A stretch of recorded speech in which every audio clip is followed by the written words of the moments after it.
महाराज की जय हो। कहा यादव कुमार बसदेव रुआ से मिले चाहता हूँ महाराज। बुलावा।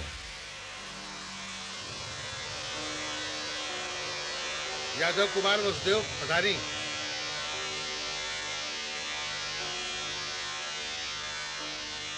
आवा बंधु आवा। आवा बैठा। अरे बैठा। हमारे तरह से राजा बन गईल तोरा नीक त ना लागल हुई। हमरा नीक लागे भा ना लागे तो प्रश्न नहीं उठत महाराज। राजा तहरुआ होकई के रहे, काल ना होके आज हो गई।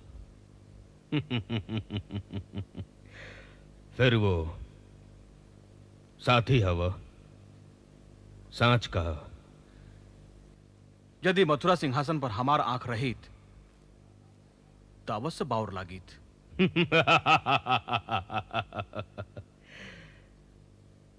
यदि हमरा राजा बने से तू प्रसन्न बाड़ा त एगो सुझाव मनबा।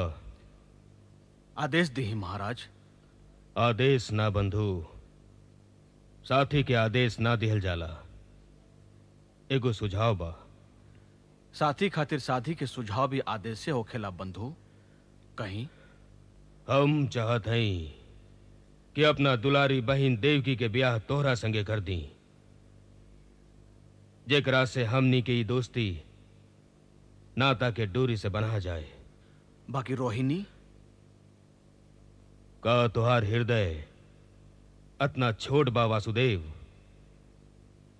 कि ओकरा में रोहिणी के संगे हमार देवकी ना रह सके?